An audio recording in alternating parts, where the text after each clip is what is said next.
आज के स्टोरी बहुत ही खास होने वाले हैं, तो इस स्टोरी को ध्यानपूर्वक जरूर सुने। तो चलो स्टार्ट करते हैं।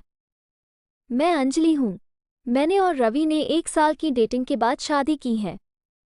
शादी में हमारे कुछ खास दोस्त और पेरेंट्स ही आए थे। रवि ऐसा ही चाहते थे। वो चाहते थे कि शादी शॉर्ट और सिंपल ही रहे।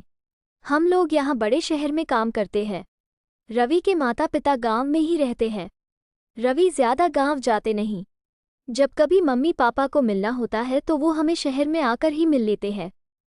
हमने एक छोटा सा घर भी यहाँ अभी लोन पर ले लिया है।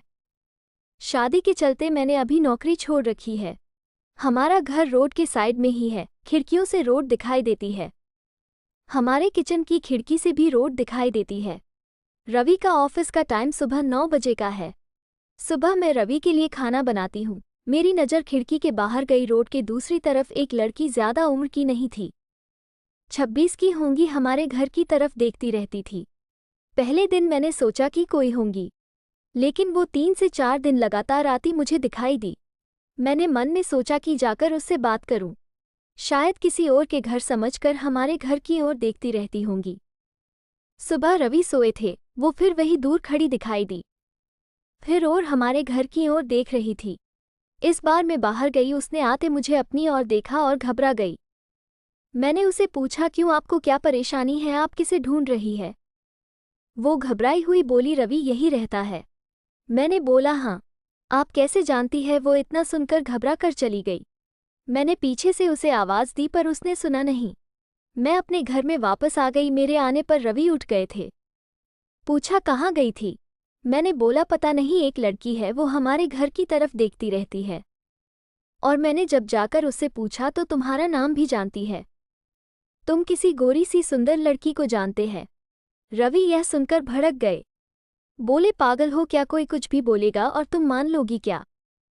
लेकिन ये सुनने के बाद रवि के चेहरे का रंग जरूर उड़ गया था। मेरे भी दिमाग में कुछ कुछ चलने लगा। रवि जब शाम को आए तब मैंने इस विषय में कोई बात नहीं की। अगले दिन मैं सुबह उठी तो रवि पहले से उठ गए थे। मैं किचन में गई तो किचन की खिड़की लगी हुई थी और बड़ी मुश्किल से खोलने पर खुलती थी। मैं कोशिश कर रही थी, लेकिन ऊपर वाली कुंडी मुझसे नहीं खुली। मैं हमेशा नीचे की कुंडी से खिड़की लगाती थी, लेकिन आज खिड़की की ऊपर वाली कुंडी भी लगी थी। मैंने कैसे भी कुंडी खोली और खिड़की खोली तो मैं देखकर हैरान रह गई। रवि उस लड़की से वहां जाकर उससे बात कर रहे थे। वो उस पर चिल्ला और गुस्सा हो रहे थे। लड़की रो रही थी और रवि ने उसे उंगली दिखाकर जाने को कहा। ये सब देखकर मैंने खिड़की बंद कर दी ताकि रवि को लगे नहीं कि मैंने उसे ये करते देखा है। रवि फिर घर में आ गए। मैंने ऐसे जताया जैसे कि मैंने कुछ देखा ही नहीं है। अब मुझे ना जाने कैसे कैसे ख्याल आने लगे। रवि मुझसे क्या छिपा रहा है? मैंने रवि से शादी करके कोई गलती तो नहीं की? आखिर वो लड़की कौन है और रवि उस पे इतना गुस्सा क्यों हो रहे थे? रवि के जाने के बाद मैंने रवि के सारे दोस्तों को, जिन्हें मैं भी जानती थी, उन्हें फ़ोन किया, लेकिन किसी को भी उस लड़की के बारे में नहीं पता था। मेरी समझ नहीं आ रहा था कि क्या हो रहा है। रवि से पूछना चाहती थी, लेकिन मुझे पता था कि वो झूठ ही बोलेगा। उसके बाद मैंने उस लड़की को घर के आसपास नहीं देखा। ये सब सोचते सोचते मेरी तबीयत बिगड़ने लगी। रवि मुझे बोलता था कि क्या हुआ, अपना ख्याल रखो, डॉक्टर के पास जाओ, लेकिन अब मुझे उसकी बातें बिल्कुल अच्छी नहीं लग रही थी। एक दिन जब मेरी हालत ज़्यादा ख़राब हुई तो मैं ऑटो लेकर पास के बड़े अस्पताल गई। डॉक्टर से अपनी दवाई लेने के बाद मैं अस्पताल के पार्क में बैठी थी। अस्पताल में मुझे वो लड़की फिर दिखाई दी। उसे देखती ही जैसे मेरी बीमारी पता नहीं कहाँ भाग गई। मैं उसके पास तेज चल कर गई और उसका हाथ पकड़ लिया और उसे बोला, तूने मेरी जिंदगी में उथल पुथल मचा दिया। बोल, उस दिन क्या बात कर रहा था? रवि, तुझसे क्या रिश्ता है तेरा मेरे पति के साथ? फिर उसने मुझे जो बताया सुनकर मुझे लगा कि मेरा पति ऐसा है। उसने इतनी बड़ी बात मुझसे छिपाई। शाम को रवि जब मेरे पास आए तब उस लड़की को अपने घर में देखकर चौंक गए। मैं भी उसके पास ही बैठी थी। रवि उसकी तरफ देखकर बोले कि अच्छा, तो तूने इसे सब बता दिया, मना किया था दूर रहने को मेरी फैमिली से। मैंने बोला, रवि शर्म करो, तुम इतने कठोर हो, अपनी सगी बहन की मदद नहीं कर रहे हो। वो लड़की संध्या थी, रवि की सगी बहन। उसने अपने पसंद के लड़के से शादी कर ली थी। इसलिए रवि और उसके परिवार ने उससे सारे रिश्ते तोड़ दिए थे। रवि ने कहा कि मेरी कोई बहन नहीं है। मैंने कहा इसका पति अस्पताल में है, इसे रुपयों की ज़रूरत है। बहन नहीं तो इंसानियत के नाते ही तुम्हें इसकी मदद करना चाहिए। और अपनी पसंद की लड़की से शादी तो तुमने भी की, फिर जो नियम इसके लिए है तुम्हारे लिए क्यों नहीं है? मुझे पता होता तुम ऐसी सोच वाले हो तो मैं तुमसे कभी शादी ही नहीं करती। जिसको बहन आंसू नहीं पिघला सके उस आदमी के सीने में दिल नहीं हो सकता। इतना कहकर मैंने अंदर से अपने सारे गहने लिए और संध्या के साथ जाने लगी। हमें जाते देख रवि फूट फूट कर रोने लगे। संध्या भी उन्हें देख रोने लगी।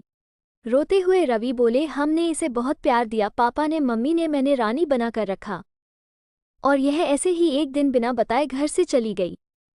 हमारा प्यार तूने नहीं देखा, इसके लिए मैं रात भर रोया कि नहीं कहाँ होंगी, कैसी होंगी मेरी बहन। तब इसे भाई और पापा की याद नहीं आई। अरे मुझसे कहती तो तुझे क्या करना है, ऐसी ही चली गई थी ना, अब क्यों आई है?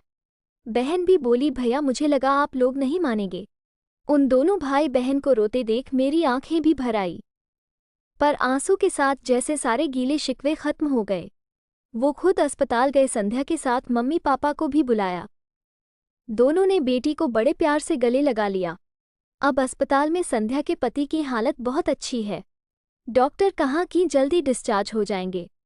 रवि की आंखों में मुझे एक अलग सुकून अब देखने मिल रहा है। रवि ने संध्या को कहा है, अब कुछ करेंगी तो माफ़ नहीं करूंगा, हमेशा मेरी प्यारी बहन बनके रहना। जिंदगी बहुत छोटी है, आपके अहंकार में इतना सुकून नहीं है जितना कि माफ़ कर देने में है। एक बार करके देखिए, जिंदगी बदल जाएगी। आपको ये कहानी कैसी लगी हमें कमेंट करके ज़रूर बताएं। इसी तरह की अच्छी कहानियाँ आप यहाँ पर सुन सकते हैं। यहाँ उपस्थित शिक्षाप्रद कहानियाँ आपका मनोरंजन करने के साथ दिशा भी देंगी। तो बने रहिए हमारे साथ और हमारे प्रयास को सफल बनाएं। ये स्टोरी आपको कैसा लगा कमेंट में ज़रूर बताना। अगर आपको अच्छा लगा तो मेरे चैनल को लाइक शेयर सब्सक्राइब ज़रूर करें। मिलते हैं नेक्स्ट वीडियो में, तब तक के लिए बाय।